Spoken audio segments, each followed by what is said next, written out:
সমস্যা নেই। ইসলাম কেন সম্মানের হত্যাকে অনুমতি দেয়? সম্মানের হত্যা? হ্যাঁ। এটাতে আপনি কি বোঝাচ্ছেন? মানে কারো ভাইয়ের হত্যার বদলা নিতে হবে, আর সেটা হবে আল্লাহর নামে। প্রশ্নটা আজকের বিষয়ের বাইরে, তবে এটা জানা আমার জন্য জরুরি। আপনি প্রশ্ন করলেন সম্মানের হত্যা মানে কেউ হয়তো একজন মানুষকে হত্যা করলো প্রতিশোধ নেওয়ার জন্য, হ্যাঁ এটার কথাই বলছেন? হ্যাঁ, আমি বেশ কিছু বই পড়েছি আর অনেক জায়গায় দেখেছি মানুষজন বলছে তাদের অনুমতি আছে অন্য কোনো মানুষকে হত্যা করার, কারণ তাদের ভাইকে আরেকজন মানুষ হত্যা করেছে। বোন খুব সুন্দর প্রশ্ন করেছেন যে ইসলাম যদি ক্ষমা করাকে উৎসাহিত করে তাহলে সম্মানের হত্যার অনুমতি রয়েছে কেন? হ্যাঁ, আপনি খুব এটাই। সুন্দর প্রশ্ন করেছেন। বোন যদি ভালো করে দেখেন, পবিত্র কোরআনে বলা হয়েছে সূরা বাকারা অধ্যায় 2 আয়াত নম্বর 178, হাদ শাস্তি, এখানে মৃত্যুদণ্ড, আর সেটা হবে কিসাসের ভিত্তিতে। আর আল্লাহ কোরআনে বলেছেন সূরা মাইদা অধ্যায় নম্বর 5 আয়াত নম্বর 32, যদি কেউ কোনো মানুষকে হত্যা করে, হোক সে মুসলিম বা অমুসলিম, যদি সেটা নরহত্যা বা দেশে বিশৃঙ্খলা সৃষ্টির অপরাধে না হয়, তাহলে সে যেন পুরো মানব জাতিকে হত্যা করলো। তাহলে সাধারণ নিয়মে কেউ যদি কোনো মানুষকে হত্যা করে তাহলে সে যেন পুরো মানব জাতিকে হত্যা করলো, শুধুমাত্র দুটো ক্ষেত্র বাদ দিয়ে, যদি সেটা নরহত্যা বা দেশে বিশৃঙ্খলা সৃষ্টির অপরাধ হয়। তাহলে এখানে দুটো ব্যতিক্রম আছে। যেখানে ইসলাম অনুমতি দিয়েছে যে একজন মানুষকে হত্যা করা যাবে, এখানে 1 নম্বর, যদি সেই লোক কোনো মানুষকে হত্যা করে, এটা আপনার প্রশ্নের ভেতরে পড়বে সম্মানের হত্যা। 2 নম্বর হলো যদি সেই লোক কোনো দেশে বিশৃঙ্খলা আর দুর্নীতি সৃষ্টি করে। আবারও এটা কিন্তু বাধ্যতামূলক নয়।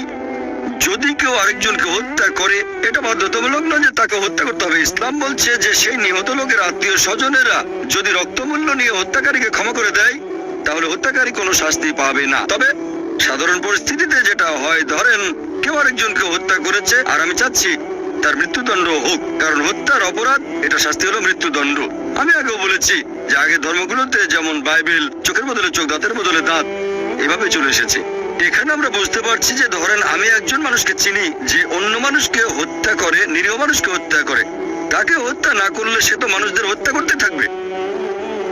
তাহলে এই আইনটা শুধু ইসলাম ধর্মেই নয়, পৃথিবীর বেশিরভাগ দেশে এই আইন আছে। যদি কাউকে হত্যা করা হয়, যদি কেউ কোনো মানুষকে হত্যা করে, দেখবেন অনেক দেশেই হত্যাকারীর মৃত্যুদণ্ড অথবা যাবজ্জীবন কারাদণ্ড হয়। ইসলামে একই, যদি সে কাউকে হত্যা করে, প্রয়োজন হলে তাকে হত্যা করা হবে। তবে নিহতের আত্মীয় স্বজনেরা হত্যাকারীকে ক্ষমা করে দিতে পারে যদি তারা চায়। তারা চাইলে হত্যাকারীকে ক্ষমা করতে পারে, কিন্তু তারা যদি চায় হত্যাকারীকে মৃত্যুদণ্ড দিতে হবে তাহলে মৃত্যুদণ্ড দেওয়া হবে। আর দ্বিতীয় যে কারণে মৃত্যুদণ্ড দেওয়া হয়, যদি সে দেশে দুর্নীতি সৃষ্টি করে। যেমন ধরেন একজন লোক কাউকে ধর্ষণ করলো, ধর্ষণ করা এটা আসলে দেশের মধ্যে দুর্নীতি সৃষ্টি করা। এরকম হলে সেই লোককে মৃত্যুদণ্ড দেওয়া উচিত, কারণ এটা একটা খুবই জঘন্য অপরাধ, এটা খুবই বড় অপরাধ। তাই এখানে মৃত্যুদণ্ড ছাড়া আর কোনো শাস্তি নেই। আমি অনেক অমুসলিমকে এটা জিজ্ঞেস করেছি, আল্লাহ না করুন ধরেন কেউ আপনার মাকে ধর্ষণ করলো আর আপনি সেখানে বিচারক, সেই ধর্ষককে আপনার সামনে আনা হলে আপনি তাকে কি শাস্তি দেবেন? তখন সেই অমুসলিমদের সবাই বলেছে যে আমি তাকে মৃত্যুদণ্ড দেব। অনেকে এরকম বলেছে আমি তাকে যন্ত্রণা দিয়ে হত্যা করব। তাহলে দ্বিমুখী নীতি কেন? আমেরিকাকে এখনকার দিনের সবচেয়ে উন্নত দেশ বলা হয়ে থাকে। FBI এর পরিসংখ্যান অনুযায়ী 1990 সালে প্রতিদিন 1756টা ধর্ষণের ঘটনা ঘটেছে। 1996 সালের পরিসংখ্যান অনুযায়ী US ডিপার্টমেন্ট অফ জাস্টিসের প্রতিদিন 2713টা ধর্ষণের ঘটনা ঘটেছে। 1990 সালে 1756টা, 1996 সালে 2713। হয়তো আমেরিকানদের সাহস বেড়ে গেছে। তার মানে প্রতি 32 সেকেন্ডে আমেরিকাতে একটা ধর্ষণের ঘটনা ঘটছে। আমরা এই অডিটোরিয়ামে আছি প্রায় 3 ঘন্টার মতো। এই সময়ের মধ্যে আমেরিকাতে 300টা ধর্ষণের ঘটনা ঘটে গেছে। ইসলাম ধর্মে হিজাবের বিধান আছে, আমার লেকচার আগেও বলেছি। একজন পুরুষ কোনো মহিলার দিকে তাকালে দৃষ্টি নিচু করবে, মহিলারা ইসলামিক হিজাব পরবে, এই ব্যাপারে আগেও বলেছি। এরপরেও কোনো পুরুষ ধর্ষণ করলে তাকে মৃত্যুদণ্ড দেওয়া হবে। অন্যদিকে আমেরিকান আইন বলছে 7 বছরের সশ্রম কারাদণ্ড। তবে বেশিরভাগ সময় তারা এমনিতেই ছেড়ে দেয়। অমুসলিমদেরকেও যদি জিজ্ঞেস করেন ধর্ষণের শাস্তি কি হবে, সবাই বলেছে শাস্তি হবে মৃত্যুদণ্ড। একবার এক আমেরিকানকে পেয়েছিলাম, খুবই স্মার্ট। সেই আমেরিকান বলেছিল, ভাই জাকির, প্রথমে আমি তাকে 5 বছরের সশ্রম কারাদণ্ড দেব। আমি বললাম, আপনি কি জানেন আমেরিকার পরিসংখ্যান অনুযায়ী যেসব লোক ধর্ষণের মতো অপরাধ করে, কারাদণ্ড ভোগের পর যখন তারা আবার ছাড়া পায়, 95%-এর বেশি লোক আবার ধর্ষণ করে। যদি চান আপনার মা মেয়ে ধর্ষিতা হোক, সেটা আপনার ব্যাপার, আমরা সেটা চাই না। সে তখন বলল, এরকম হলে প্রথমবারে মৃত্যুদণ্ড দেব। এই ধরনের ক্ষেত্রে দেশের ভেতরে দুর্নীতি সৃষ্টি, যেমন ধর্ষণ ইত্যাদি, ইসলাম অনুমতি দিয়েছে। এরকম ক্ষেত্রে মৃত্যুদণ্ড দেওয়া যাবে। আশা করি উত্তরটা পেয়েছেন।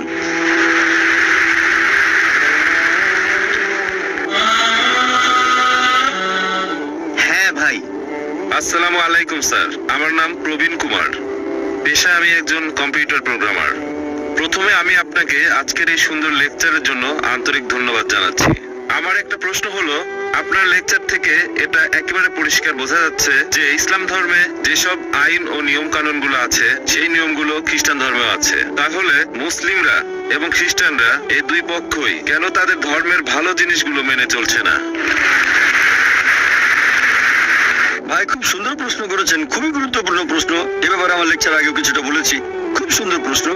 যদি সবকিছু ভালো হয়ে থাকে, আমি ইসলাম আর খ্রিস্টান ধর্মের সাদৃশ্য নিয়ে কিছু কথা বলেছি, সবকিছুই ভালো, তাহলে আমরা ধর্ম থেকে ভালোগুলো নেব না কেন?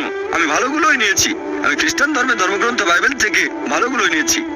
আমি আরো বড় একটা লেকচার দিতে পারবো ইসলাম আর খ্রিস্টান ধর্মের পার্থক্য নিয়ে, যদিও সেটা করতে চাই না।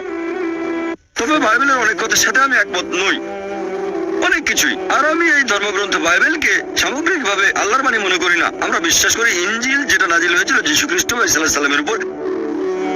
তবে বর্তমানের বাইবেল এটা সেই মূল আসমানি কিতাবের বিকৃত রূপ।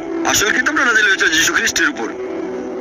এই বাইবেলে ভালো করে দেখলে বুঝবেন অনেক পরস্পর বিরোধী কথা আছে। এখানে অনেক গাণিতিক ভুলও আছে, বেশ কিছু বৈজ্ঞানিক ভুল আছে। বিতর্ক করেছিলাম ডক্টর উইলিয়াম ক্যাম্বেলের সাথে, বিজ্ঞানের আলোকে কোরআন ও বাইবেল। সেখানে অনেক বৈজ্ঞানিক ভুলের কথা বলেছি। এই বৈজ্ঞানিক ভুল, পরস্পর বিরোধী কথা, এগুলো আল্লাহর বাণী হতে পারে না। বাইবেলের মধ্যে পর্নোগ্রাফিও আছে। যদি সেই কথাগুলো আমাকে বলতে বলেন, কয়েক কোটি টাকা দিলেও আমি সেগুলো মানুষের সামনে বলতে পারবো না। পর্নোগ্রাফি, ইজিকিয়েল অধ্যায় 23 রেফারেন্স দিতে পারি, সমস্যা নেই, তবে সেগুলো বলতে পারবো না। আমি পারবো না, ইসলাম আমাকে সেই অনুমতি দেয়নি। আমি এখানে কি করেছি, আমি কোরআনের দিক নির্দেশনা নিয়েছি। সূরা আলে ইমরান অধ্যায় নম্বর 3 আয়াত নম্বর 64 বলা হয়েছে, تعالوا إلى كلمة سواء بيننا وبينكم। এসো সেই কথায় যে আমাদের ও তোমাদের মধ্যে এক। কমন জিনিসগুলো মেনে চলতে আমরা রাজি আছি। যেগুলো কমন না সেগুলো নিয়ে পরে আলোচনা করা যাবে। বিভিন্ন ধর্মের বক্তারা যখন কোন অনুষ্ঠানে আলোচনা করেন, তাদের সেই কথাগুলোর সাথে আমি একমত নই। প্রথমে খ্রিস্টান ধর্মের বক্তা বলবে সব ধর্মই ভালো, ইসলাম ভালো, খ্রিস্টান ধর্ম ভালো, হিন্দু ধর্ম ভালো। তারপর হিন্দু বক্তা এসে বলবে ইসলাম ধর্ম ভালো, খ্রিস্টান ধর্ম ভালো, হিন্দু ধর্ম ভালো। এরপর মুসলিম বক্তা বলবে ইসলাম ধর্ম ভালো, খ্রিস্টান ধর্ম ভালো, হিন্দু ধর্ম ভালো। আমি একটা প্রশ্ন করব, ওই খ্রিস্টান ধর্মযাজক কি খ্রিস্টান ধর্ম ত্যাগ করে ইসলাম গ্রহণ করবে যদি দুটো ধর্ম এক হয়? উত্তর হবে না। হিন্দু পুরোহিত কি ধর্ম ত্যাগ করে খ্রিস্টান হয়ে যাবে? উত্তর হবে না। মুসলিম বক্তা কি ধর্ম ত্যাগ করে হিন্দু হয়ে যাবে? উত্তর হবে না। এই কথাগুলো আসলে লোক দেখানো। আমি এখানে কি করি, লোকজনকে বলি অন্তত এটা মেনে নেন, এই পৃথিবীতে একটা আসমানি কিতাব একেবারে 100% আল্লাহর বাণী। এ কথায় কেউ আপত্তি করবে না। হিন্দুরা বলবে ঠিক আছে, আমাদের ধর্মগ্রন্থ বেদকে ঈশ্বরের বাণী বলে মেনে নিতে আমাদের কোনো আপত্তি নেই, 100% ঠিক। খ্রিস্টানরা তখন বলবে আমাদের কোনো সমস্যা নেই, বাইবেলকে ঈশ্বরের বাণী বলে মানতে আমাদের কোনো আপত্তি নেই। অন্যদিকে মুসলিমরা বলবে পবিত্র কোরআনকে আল্লাহর বাণী বলে মানতে আমাদের কোনো আপত্তি নেই। এবারে পৃথিবীর প্রধান ধর্মগ্রন্থগুলোর মধ্যে যেগুলো কমন সেগুলো বেছে নেন। যেটা কমন অন্তত সেই কথাগুলো মেনে নেন। সব প্রধান ধর্মই বলছে আল্লাহ তাআলা কেবলমাত্র একজন, বলছে মূর্তি পূজা করা ঠিক না। সবগুলো প্রধান ধর্মগ্রন্থই বলছে সর্বশেষ আর চূড়ান্ত নবী আসবেন, তিনি হলেন মুহাম্মদ সাল্লাল্লাহু আলাইহি সাল্লাম। এভাবে আমি বলি অন্তত যেগুলো কমন সেগুলো মেনে চলেন আপনারা। সবগুলো প্রধান ধর্ম স্বাধীনতার কথা বলছে, এমনকি হিন্দু ধর্ম। এর আগের বার যখন দুবাইতে এসেছিলাম গত বছর, সেবার লেকচার দিয়েছিলাম হিন্দু ধর্ম আর ইসলামের সাদৃশ্য নিয়ে। হিন্দু ধর্ম বলছে ঈশ্বর কেবলমাত্র একজন, মূর্তি পূজা করা নিষিদ্ধ, মুহাম্মদ সাল্লাল্লাহু আলাইহি সাল্লাম পৃথিবীতে আসবেন। নবী মুহাম্মদ সাল্লাল্লাহু আলাইহি সাল্লামের কথা হিন্দু ধর্মগ্রন্থে কয়েকশো জায়গায় বলা হয়েছে। হিন্দু ধর্মগ্রন্থ বলছে আপনারা স্বাধীনতা বজায় রাখবেন, মহিলাদের শরীর কাপড়ে ঢাকা থাকবে, মাথার উপর কাপড় থাকবে, বহুবিবাহের অনুমতি। হিন্দু ধর্মে, খ্রিস্টান ধর্মে আর ইসলাম ধর্মেও শালীনতা থাকবে, মদ পান করবো না, জুয়া খেলবো না। তার মানে এই না যে হিন্দু ধর্মের সবকিছুই সঠিক। একইভাবে এখনকার দিনে খ্রিস্টানরা যেগুলো মেনে চলে তার সবকিছুই ঠিক নয়। আমি এখানে কি করছি, আমি ব্যবহার করছি ফুরকান। পবিত্র কোরআন হচ্ছে ফুরকান, যেটা দিয়ে সঠিক আর বেঠিকের পার্থক্য করা যায়। কোরআনের সাথে যেটা মিলে যাবে সেটাকে সঠিক বলে মেনে নিতে আমাদের কোনো রকম আপত্তি থাকবে না, যেটা বিরুদ্ধে যাবে সেটা মানবো না। খ্রিস্টানদের বাইবেলে কিছু ঘটনার বর্ণনা দেওয়া আছে। আল্লাহর নবী তার মেয়ের সাথে অজাচার করেছেন। এটা কিভাবে মেনে নেব যে হযরত লূত আলাইহিস সালাম তিনি তার মেয়ের সাথে অজাচার করেছেন? আমি এটা মানতে পারবো না। আমি যেটা বলবো এই অংশটা আল্লাহর বাণী হতে পারে না, এটা পরে ঢুকানো হয়েছে, বিকৃত করা হয়েছে, এটা কাল্পনিক গল্প। আরো একটা কথা বলি যে আপনারা অনেকে হয়তো রেড লেটার বাইবেলের নাম শুনেছেন।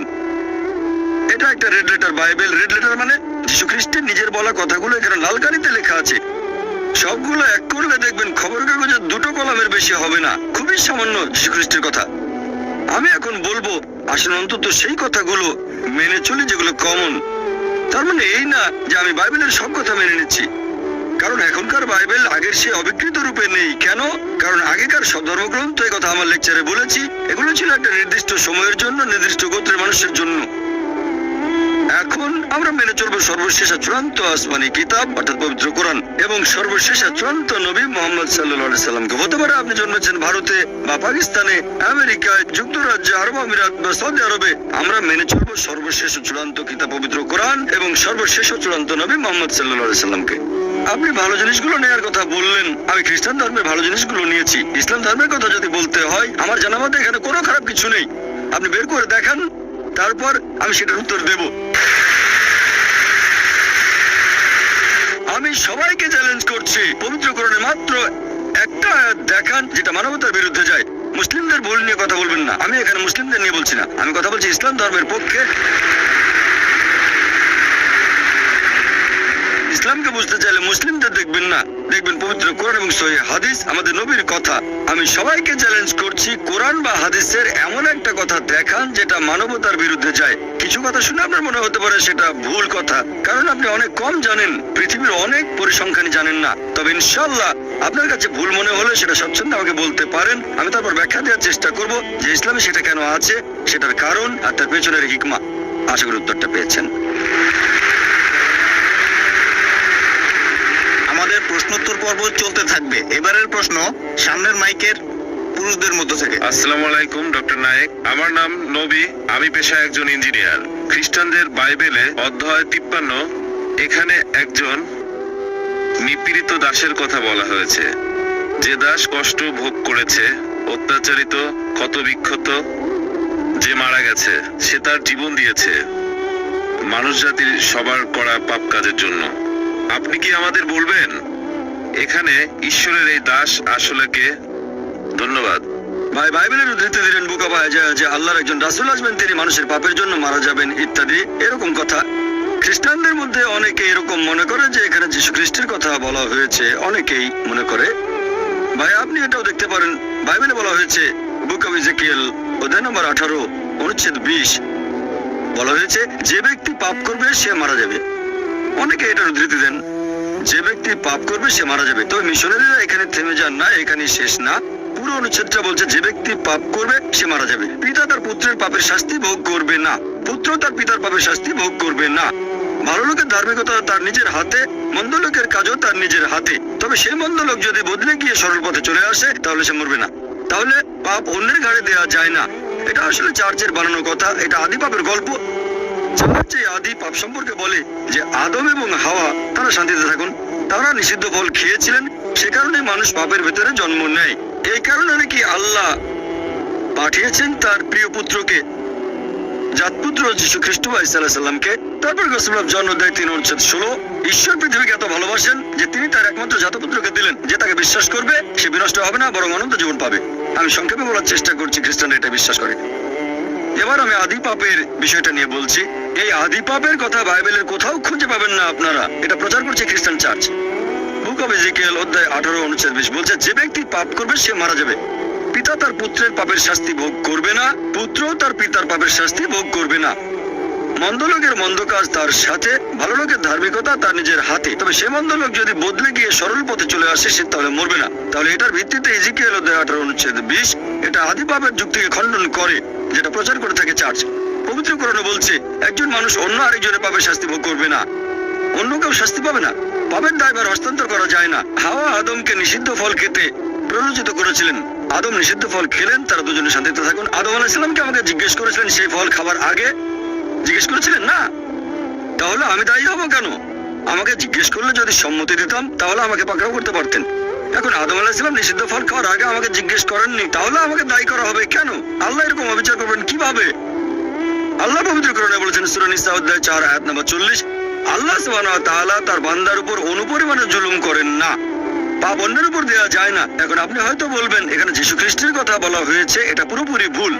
আর যীশু খ্রিস্টের সম্পর্কে খ্রিস্টানদের চার্চ এরকম প্রচার করে যে ঈশ্বর পৃথিবীকে এত ভালোবাসেন যে তার একমাত্র জাতপুত্রকে দিলেন। আপনারা যদি বাইবেল ভালো করে পড়েন তাহলে বাইবেলে ঈশ্বরের অনেক পুত্রের কথাই আছে। বলা হয়েছে ইব্রাহিম ছিলেন ঈশ্বরের পুত্র, ইফরাম ছিলেন ঈশ্বরের পুত্র, আইজায়া ঈশ্বরের পুত্র। যেসব মানুষ ঈশ্বরের বাণী প্রচার করতে এসেছেন তারা হলেন ঈশ্বরের পুত্র। বাইবেলে ঈশ্বরের অনেক পুত্র আছে, তবে খ্রিস্টানরা বলে যে না না, যীশু খ্রিস্ট একেবারে সাধারণ কোনো পুত্র নন, তিনি হলেন জাতপুত্র। গসপেল অফ জন অধ্যায় 3 অনুচ্ছেদ 16, ঈশ্বর পৃথিবীকে এত ভালোবাসেন যে তিনি তার একমাত্র জাতপুত্রকে দিলেন, যে তাকে বিশ্বাস করবে সে বিনষ্ট হবে না বরং অনন্ত জীবন পাবে। যদি ভালো করে দেখেন যে এই শব্দটা জাতপুত্র, খ্রিস্টান ধর্মের বেশ কিছু বিশেষজ্ঞের মতে বাইবেলের রিভাইজ স্ট্যান্ডার্ড ভার্সন, যেটা রিভাইজ করেছেন খ্রিস্টান ধর্মের কয়েকজন উচ্চপদস্থ ধর্মীয় নেতা, সমর্থন করেছে খ্রিস্টানদের 50টা ছোট বড় দল। এই খ্রিস্টান বিশেষজ্ঞরা বলেন যে জাত শব্দটা পরে ঢুকানো হয়েছে, বিকৃত করা হয়েছে, বানিয়ে বলা হয়েছে, শব্দটা বাইবেল থেকে বাদ দেওয়া হয়েছে। বাইবেলের রিভাইজ স্ট্যান্ডার্ড ভার্সনে এই জাত শব্দটা সেখানে পাবেন না। তাই আমরা বিশ্বাস করি পুত্র বলতে যদি ন্যায়নিষ্ঠ বোঝানো হয় তাহলে যীশু খ্রিস্ট বা ঈসা আলাইহিস সালাম অবশ্যই ঈশ্বরের পুত্র ছিলেন, তিনি ছিলেন খুবই ন্যায়নিষ্ঠ, তবে তিনি আল্লাহর জাতপুত্র নন। একজনের পাপের ভার অন্য কেউ নেয়ার কথা বাইবেলে কোথাও নেই, এটা আসলে চার্চের বানানো কথা। সত্যি বলতে বাইবেল এটাকে খণ্ডন করে। এখন আপনি এখানে যা বলতে চাচ্ছেন যে আইজার এই কথাগুলো যিশুর কথা বলছে, হ্যাঁ, নবী রাসূলগণ এসেছেন, তাদের বেশিরভাগই কষ্ট পেয়েছেন, হোক তিনি মুসা আলাইহিস সালাম অথবা ঈসা আলাইহিস সালাম অথবা সর্বশেষ ও চূড়ান্ত নবী মুহাম্মদ সাল্লাল্লাহু আলাইহি সাল্লাম, সকল নবী রাসূলই কষ্ট পেয়েছেন। নবীর একটা হাদিস আছে, মানুষের মধ্যে সবচেয়ে বেশি পরীক্ষা করা হয়েছে আল্লাহর নবী রাসূলগণকে। পরীক্ষা যত বেশি কঠিন, পুরস্কার তত বেশি বড়। আল্লাহর নবী রাসূলগণই কষ্ট করেছেন। তবে যদি বলেন নবী রাসূলগণ অন্য মানুষের পাপের শাস্তি পেয়েছেন, এটা বাইবেলের কোথাও পাবেন না, একথা চার্চ প্রচার করে, এটা আসলে বাইবেলের বিরুদ্ধে, কোরআনের বিরুদ্ধে। আশা করি উত্তরটা পেয়েছেন। হ্যাঁ বোন। আমি এলিয়ানা, অমুসলিম, পেশায় একজন শিক্ষক। আপনাকে এই সুন্দর লেকচারের জন্য অনেক ধন্যবাদ। আমার একটা প্রশ্ন আছে। আমার মনে হয়েছে মুসলিম পুরুষদের একাধিক বিয়ে করাটা অনৈতিক আর অশ্লীল। আপনি এ ব্যাপারে কি বলবেন? আমি এ ব্যাপারে কারণটা জানি, তবে এখানে আপনার দৃষ্টিভঙ্গিটা জানতে চাচ্ছি। আর যদি কখনো খ্রিস্টান ধর্ম আর ইসলাম ধর্ম একত্রিত হয়, আমার মতে মুসলিমদের একজন স্ত্রী থাকাই উচিত। বোন, খুব সুন্দর প্রশ্ন করেছেন, খুবই কমন প্রশ্ন, খুবই গুরুত্বপূর্ণ প্রশ্ন। আপনি বললেন যে আপনার কাছে মনে হয় মুসলিম পুরুষদের একাধিক বিয়ে করাটা হচ্ছে একটা অনৈতিক কাজ, আর আপনি বললেন যে খ্রিস্টান এবং মুসলিমরা যদি কখনো একতাবদ্ধ হয় তাহলে খুব ভালো হবে। আমিও সেটাই করতে চাই, তবে একতাবদ্ধ হবে সত্যের উপর ভিত্তি করে, মিথ্যার উপর নয়। কোরআন হচ্ছে এই পৃথিবীর বুকে একমাত্র ধর্মগ্রন্থ যেটা বলছে মাত্র একটা বিয়ে করো। পৃথিবীতে আর কোনো ধর্মগ্রন্থ খুঁজে পাবেন না, হোক সেটা বাইবেল অথবা ধরেন রামায়ণ অথবা মহাভারত কিংবা বেদ, কোরআন বাদে আর কেউ বলছে না মাত্র একটা বিয়ে করো। হিন্দু ধর্মগ্রন্থ পড়লে দেখতে পাবেন, যদি হিন্দু ধর্মগ্রন্থ পড়ে দেখেন রামায়ণ, সেখানে শ্রীরামের বাবা রাজা দশরথ, তার একাধিক স্ত্রী ছিল। এরপর মহাভারত পড়লে দেখবেন শ্রীকৃষ্ণ, তার কতজন স্ত্রী ছিল? 4 জন, 10 জন, 1000 জন, তার ছিল 16,108 জন স্ত্রী। এরপর বাইবেল পড়েন, বাইবেল পড়লে দেখবেন সুলাইমানের 700 জন স্ত্রী ছিল। বাইবেলের কথা অনুযায়ী ইব্রাহিমের 3 জন স্ত্রী ছিল। তাহলে বাইবেলের কথা অনুযায়ী, ইহুদি আর খ্রিস্টান ধর্ম অনুযায়ী একজন পুরুষ যত খুশি বিয়ে করতে পারে, 4, 5, 10, 1000, কোনো সীমা পরিসীমা নেই। ইসলাম একটা সীমা বেঁধে দিয়েছে।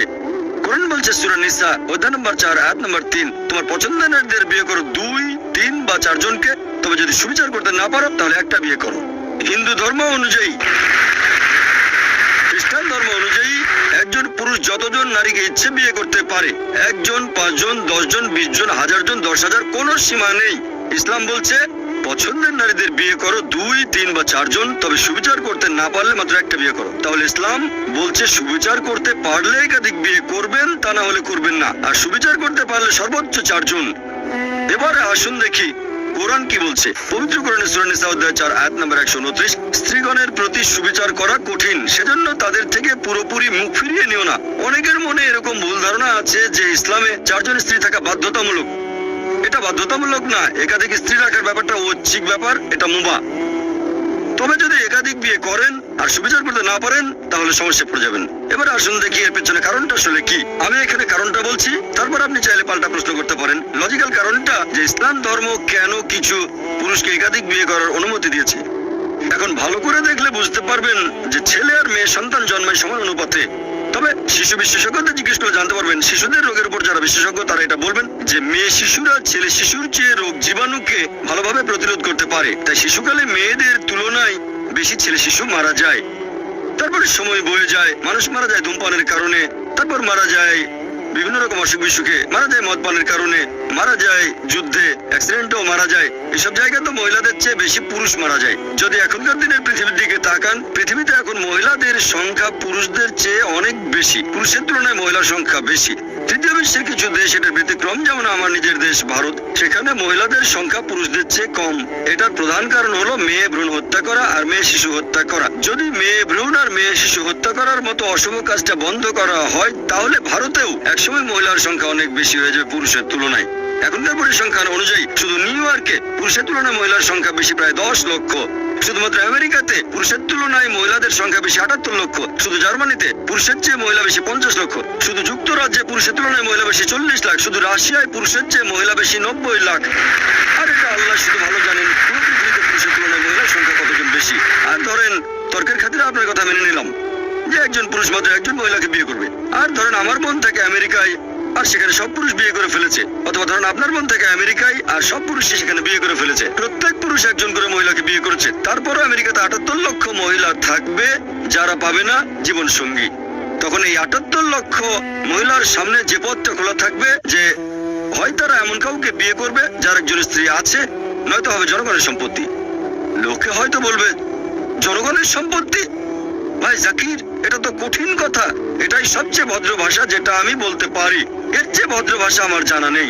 হয় একজন পুরুষকে বিয়ে করেন যার একজন স্ত্রী আছে, নয়তো হবেন জনগণের সম্পত্তি, আর কোনো উপায় নেই। তাহলে বুঝতে পারছেন যে আমেরিকাতে আমেরিকার পরিসংখ্যান অনুযায়ী একজন সাধারণ আমেরিকান বিয়ে করার আগে তাদের গড়ে 8 জন যৌন সঙ্গী রাখতে পারে। কারো হয়তো 2 জন, কারো 10 জন, কারো বা 20 জন। বিয়ে করার আগে গড়ে 8 জন যৌন সঙ্গী থাকে। আর আপনি চাইলে যতজন খুশি রক্ষিত রাখতে পারেন, 1 জন, 10 জন, 20 জন, কোনো সমস্যা নেই। তবে আইনসঙ্গত ভাবে একাধিক স্ত্রী তারা হজম করতে পারে না। যে কোনো ভদ্রমহিলাকে জিজ্ঞেস করেন, যদি কেউ একজন পুরুষের আইনসম্মত দ্বিতীয় স্ত্রী হয়, সে নিরাপত্তা পাবে, সম্মান পাবে, তার অধিকারগুলো পাবে। আর রক্ষিতা হলে সেখানে কোনো সম্মান নেই, কোনো অধিকার নেই, তাকে নিচু করা হয়েছে। তাহলে ইসলাম মানব জাতির সমস্যাগুলোর সমাধান দেয়। বর্তমানে পৃথিবীতে পুরুষের চেয়ে মহিলার সংখ্যা অনেক বেশি। আমার মতে ইসলাম ধর্ম কিছু পুরুষকে একাধিক বিয়ে করার অনুমতি দিয়েছে যাতে করে মহিলারা ভদ্রভাবে থাকতে পারে। তা না হলে এটা সম্ভব নয়। আমি আপনার সঙ্গে একমত। আপনার কথাটা আমি মানি বোন, যে একজন মহিলা তার স্বামীকে শেয়ার করতে চাইবে না। আমি আপনার সঙ্গে একমত, মহিলারা স্বামীকে শেয়ার করতে চাইবে না কখনোই। আর সাধারণ পরিস্থিতিতে কোনো মহিলা চাইবে না যে তার স্বামী আরেকটা বিয়ে করুক। তবে ইসলামিক শরিয়া বলছে একটা বড় ক্ষতি ঠেকানোর জন্য ছোট ক্ষতি হওয়া ভালো। একজন ভালো মুসলিম মহিলা যে পৃথিবীর অবস্থা জানেন, সেই ছোট ক্ষতি মেনে নিতে আপত্তি করবে না। মানে স্বামীকে শেয়ার করা যাতে বড় ক্ষতি ঠেকানো যায়, অর্থাৎ আরেকজন বোনকে যেন জনগণের সম্পত্তি না হতে হয়। হ্যাঁ বোন, আর কিছু বলবেন? আমি এটাকে অনৈতিক বলছি, কারণ যে মহিলার একাধিক পুরুষ সঙ্গী থাকে সে একজন খারাপ মহিলা। কিন্তু একজন পুরুষের একাধিক স্ত্রী থাকলে সেখানে কোনো সমস্যা নেই, তাই না? এই প্রশ্নটা খুব সুন্দর বোন। আপনি প্রশ্ন করলেন যে কোন পুরুষের একাধিক স্ত্রী থাকলে সে কি ভালো মানুষ? না, একজন পুরুষের একাধিক স্ত্রী থাকলে কোনো সমস্যা নেই, তবে একাধিক স্ত্রী থাকলেও সে খারাপ হতে পারে। যেমন ধরেন আমেরিকায় কারো রক্ষিতা আছে, হয়তো 4 জন, 5 জন, অথবা 10 জন। এমনকি ভারতেও সে একজন ভালো লোক না, তবে সে যদি হয় আইনসম্মত স্ত্রী, যদি সে বিয়ে করে, বিয়ের সময় তাকে প্রাপ্য অধিকারগুলো দেওয়া হবে, মোহর দেওয়া হবে, একই সময় সুবিচার করা হবে, তাহলে সে ভালো মানুষ। তবে আপনার পাল্টা প্রশ্ন যে মহিলারা কেন একাধিক পুরুষকে বিয়ে করতে পারে না, ঠিক? এটা তো আপনার প্রশ্ন, যে মহিলারা কেন একাধিক বিয়ে করতে পারে না, তো?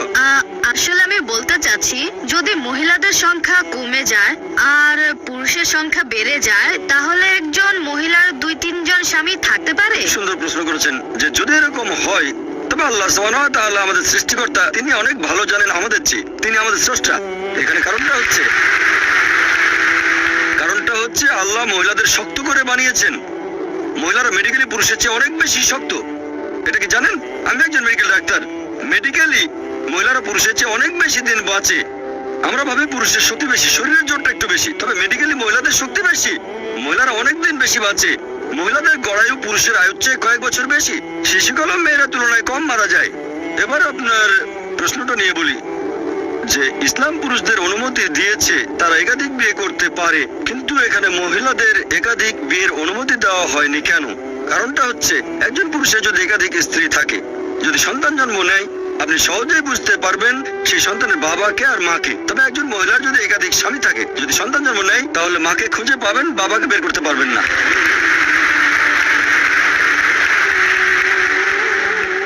তারপর সন্তানকে স্কুলে ভর্তি করতে যাবেন, এর বাবার নাম কি, তখন হয়তো দুটো নাম দিতে হবে।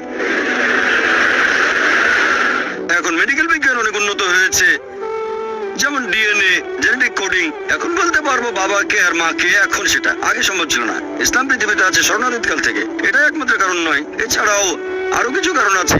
প্রাকৃতিকভাবে মহিলাদের তুলনায় পুরুষের যৌনতারণা বেশি। তৃতীয়ত, একজন পুরুষ একাধিক স্ত্রী নিয়ে থাকতে পারবে, কিন্তু মহিলাদের জন্য একাধিক স্বামী থাকাটা কঠিন হবে, কারণ মহিলাদের মাসে রজস্রাব হবে, এমন সময় মানসিকতা বদলে যেতে পারে। এসব কারণে একাধিক স্বামী রাখাটা কঠিন হয়ে যাবে। এছাড়াও এখনকার দিনের বিজ্ঞান আমাদের বলে যে একজন পুরুষের যদি একাধিক যৌনসঙ্গী থাকে আর তাদের প্রতি বিশ্বস্ত থাকে, যেমন একজনের যদি একাধিক স্ত্রী থাকে, একাধিক যৌনসঙ্গী থাকে, আর তারা সবাই যদি একে অন্যের প্রতি বিশ্বস্ত থাকে, তাহলে সেই পুরুষের অথবা সেই মহিলার কোন রকম যৌনবাহিত রোগ হবে না। তবে একজন মহিলার যদি একাধিক যৌনসঙ্গী থাকে, যদি তার একাধিক স্বামী থাকে, তাহলে তাদের যৌনবাহিত রোগ হবে। প্রথমে রোগটা সেই মহিলার হবে, তারপর সেই রোগ তার স্বামীদের মধ্যে ছড়িয়ে পড়বে। তাই মেডিকেলি এটা ভালো নয় যে একজন মহিলার একাধিক স্বামী থাকতে পারে। আশা করি উত্তরটা পেয়েছেন।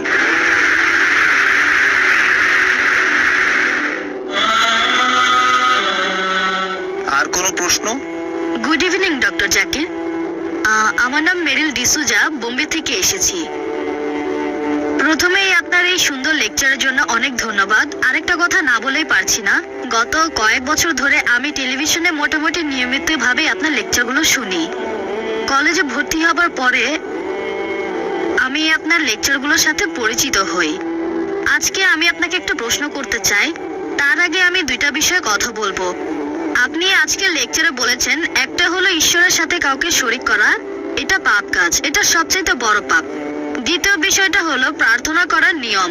আপনি তখন বলেছিলেন যে মুসলিমরা প্রার্থনার সময় কপাল মাটিতে ঠেকায় আর আপনারা শরীরকে বিনীত করেন। আমি বোম্বে শহরেই বড় হয়েছি, এখানে দেখেছি, আর আমি নিজেও ব্যাপারটা সম্পর্কে পরিষ্কার হতে চাই। সেটা হলো দরগা বা মাজারের বিষয়টা, মুসলিমরা সেখানে যায়, এই ব্যাপারে আপনি কি বলবেন?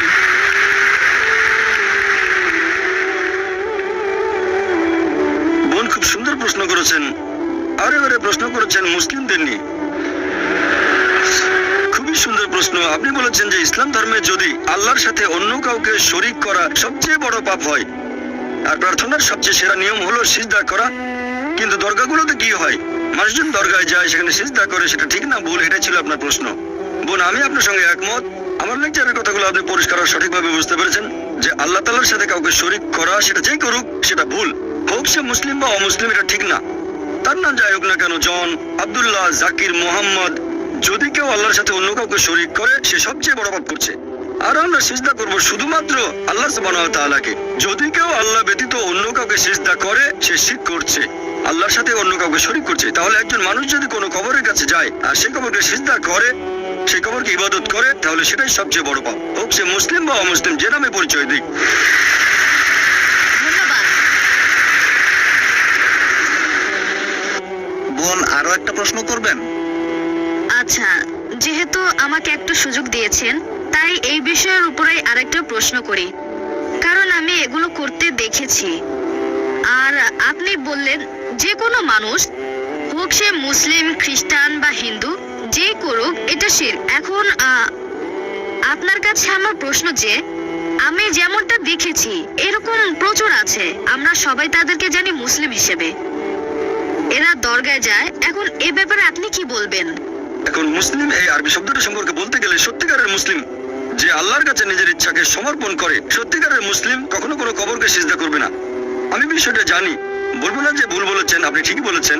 মুসলিম নামে পরিচিত এরকম প্রচুর মানুষ আছে, তথাকথিত মুসলিম, যারা কবরকে সিজদা করে। এ ব্যাপারে আমার দৃষ্টিভঙ্গিটা হচ্ছে, আমার মতে তারা ভুল করছে, এটা শিরক, তাদেরকে বদলাতে হবে। আর আমার লেকচারেও আমি তাদের উদ্দেশ্যে বলেছি যে যদি আপনারা কোনো কবরে যান, আমাদের নবী বলেছেন তোমরা কবরের কাছে যেতে পারো, এতে আখিরাতের কথা মনে পড়বে যে একদিন আমিও মারা যাব। তাহলে কবরে গিয়ে সেই মৃত ব্যক্তির জন্য দোয়া করবেন, তার কাছে দোয়া চাইবেন না, তার জন্য দোয়া করতে পারেন, আল্লাহ যেন তাকে জান্নাতুল ফেরদৌসে পাঠান, তার সব গুনাহ মাফ করে দেন ইত্যাদি, তবে তার কাছে দোয়া চাইবেন না। দোয়া করবেন শুধুমাত্র আল্লাহ সুবহানাহু ওয়া তাআলার কাছে, ইয়াকা নাবুদু ওয়া ইয়াকা নাস্তাইন, আমরা শুধু তোমার ইবাদত করি, তোমার সাহায্য চাই। আমার বিভিন্ন লেকচারে আমি সব মুসলিমদের উদ্দেশ্যে বলেছি যে এটা করা ঠিক না। একটা লেকচারে আমি বলেছিলাম যে আপনারা কোনো কবরকে ইবাদত বা সিজদা করবেন না, এটা ঠিক না, সবচেয়ে বড় পাপ। আর আলহামদুলিল্লাহ সুম্মা আলহামদুলিল্লাহ, আপনি বোম্বে থেকে এসেছেন, আমিও বোম্বেতে থাকি, এরকম হাজার হাজার তরুণ মাশাআল্লাহ আমার লেকচার শুনে কবরকে ইবাদত করা বাদ দিয়েছে, আলহামদুলিল্লাহ। আশা করি বুঝতে পেরেছেন। আমার নাম লি, আমি একজন ছাত্র। আপনি আপনার লেকচারে বললেন যে যীশু খ্রিস্ট মুসলিম ছিলেন কারণ তিনি ঈশ্বরের কাছে আত্মসমর্পণ করেছেন। আমরা জানি যে যীশু খ্রিস্ট মদ পান করেছিলেন, 5 ওয়াক্ত নামাজ পড়েননি, তিনি শুধুমাত্র আল্লাহর কাছে আত্মসমর্পণ করেছিলেন। তাহলে সেই একই যুক্তি দিয়ে আমি বলতে পারি আহলে কিতাবীদের যে কেউ খ্রিস্টান বা ইহুদি এরা আসলে মুসলিম, কারণ তারাও আল্লাহর কাছে নিজের ইচ্ছাকে সমর্পণ করেছে। ভাই আপনার প্রশ্নটা যদি আমি ঠিক মতো বুঝে থাকি, আপনি বললেন যে একজন মানুষ হোক সে খ্রিস্টান বা ইহুদি, আল্লাহর কাছে আত্মসমর্পণ করলে সে মুসলিম। হ্যাঁ, কারণ আপনি বলেছেন যীশু মুসলিম ছিলেন, একই ভাই যুক্তি। আমি আপনার সাথে একমত। যদি কেউ আল্লাহর কাছে আত্মসমর্পণ করে তাহলে আরবিতে তাকে বলা হবে মুসলিম। তবে তার আগে আপনাকে জানতে হবে আল্লাহ আমাদের কি নির্দেশ দিয়েছেন। যদি অন্য কিছু ভেবে থাকেন, যদি এমন ধর্মগ্রন্থ পড়েন যেটা আল্লাহর বাণী নয়, আর মনে করেন আমি আল্লাহর কাছে আত্মসমর্পণ করেছি, এমন ধর্মগ্রন্থ মেনে চলছেন যেটা আল্লাহর বাণী নয়, তাহলে আপনি সত্যিকারের মুসলিম নন। তাহলে প্রথমে আপনাকে দেখতে হবে আল্লাহ আমাদের কি নির্দেশ দিয়েছেন। আপনি যদি পৃথিবীর প্রধান প্রধান ধর্মগ্রন্থগুলো পড়ে তুলনা করেন, তাহলে আপনি দেখবেন সেই সাথে ব্যবহার করবেন যুক্তি আর বিজ্ঞান। একমাত্র যে ধর্মগ্রন্থটা পরীক্ষা পাশ করবে এই সর্বশেষ আর চূড়ান্ত টেস্টামেন্ট। যদি ওল্ড টেস্টামেন্ট আর নিউ টেস্টামেন্ট বলে কিছু থেকে থাকে তাহলে এটা হল লাস্ট টেস্টামেন্ট। এখন যদি আপনি সত্যি আল্লাহর কাছে আত্মসমর্পণ করতে চান, প্রথমে আপনাকে বুঝতে হবে যে ফাউন্ডেশন 2 মাসে আর স্ট্রাকচার সেখানে 4 মাস, পুরো 30 তলা। একই সাথে যখন তৈরি করছি ফাউন্ডেশন, তখন কম্পাউন্ডের প্রাচীরও তুলে ফেললাম 2 মাসে। তাহলে যখন আমি ফাউন্ডেশন তৈরি করছি একই সাথে প্রাচীর তুলছি আমি, তার মানে এই না যে 2 যোগ 4 যোগ 2 সমান 8 মাস। অর্থাৎ যখন ফাউন্ডেশন তৈরি করছি তখন একই সাথে আমি কম্পাউন্ডের প্রাচীরও তুলছি। তাহলে আমার বিল্ডিংটা তৈরি হচ্ছে 6 মাসে, 8 মাসে না। আর একই সাথে আল্লাহ তাআলা বলেছেন যখন তিনি পৃথিবী সৃষ্টি করলেন একই সাথে আকাশমণ্ডলীয় সৃষ্টি করলেন। এখন 2 দিনে পৃথিবী আর একই সাথে আল্লাহ আকাশমণ্ডলীয় সৃষ্টি করলেন। সেজন্য আল্লাহ পবিত্র কোরআনে বলেছেন সূরা আম্বিয়া অধ্যায় নম্বর 21 আয়াত নম্বর 30, أولم يرى الذين كفروا অবিশ্বাসীরা কি এটা দেখে না أن السماوات والأرض كانت رتقا ففتقناهما আকাশমণ্ডলী ও পৃথিবী ওতপ্রোতভাবে মিশেছিল, আমি তাদের আলাদা করে দিলাম। তাহলে আল্লাহ পৃথিবী আর আকাশমণ্ডলী সৃষ্টি করেছেন একই সাথে, ففتقناهما আমি তাদের আলাদা করে দিলাম। এখানে আসলে বিগ ব্যাং এর কথা সংক্ষেপে বলা হয়েছে। এখন বিগ ব্যাং থিওরি আমাদের বলে যে পুরো বিশ্ব জগৎ প্রথমে ছিল একটা বিন্দু, তারপর বিস্ফোরণে সবকিছু আলাদা হয়ে গেল, তারপর তৈরি হলো গ্যালাক্সি, নক্ষত্র, বিভিন্ন গ্রহ, পৃথিবী, আমরা এখন যেখানে আছি। তাহলে বিগ ব্যাং এর ভিত্তিতে বিজ্ঞান কোরআনের সাথে দ্বিমত পোষণ করেনি যে আকাশমণ্ডলী যখন সৃষ্টি হয়েছে পৃথিবীও একই সাথে সৃষ্টি হয়েছে। এখানে প্রথম 2 দিন আর শেষ 2 দিন আসলে একই সাথে, এটা পরস্পর বিরোধী নয়। বলতে পারেন পুঙ্খানুপুঙ্খ রূপে। পুঙ্খানুপুঙ্খ মানে এখানে অন্যান্য বিষয়গুলো আছে, এটা পরস্পর বিরোধী না। পরস্পর বিরোধী মানে দুটো জিনিস একে অন্যের বিপরীত। পুঙ্খানুপুঙ্খ মানে অন্যান্য বিবরণগুলো দেয়া, যেমন ধরেন আমি আপনাকে বললাম যে আপনি সৎ, আগামীকাল বললাম আপনি খুব দয়ালু, এটা পরস্পর বিরোধী না, এটা পুঙ্খানুপুঙ্খ। আপনি সৎ, পাশাপাশি আপনি দয়ালু। তবে পরে যদি বলি আপনি অসৎ, সেটা পরস্পর বিরোধী হবে। এই আয়াতে পবিত্র কোরআনে বিস্তারিত বলা হয়েছে এই 6 দিনে কিভাবে সৃষ্টি হয়েছে। প্রথম 2 দিনে পৃথিবী, একই সাথে আকাশমণ্ডলী, আর তারপর 4 দিনে পৃথিবীর উপরের উপাদানগুলো যেমন পাহাড় পর্বত গাছপালা সব সমান অনুপাতে। আশা করি উত্তরটা পেয়েছেন।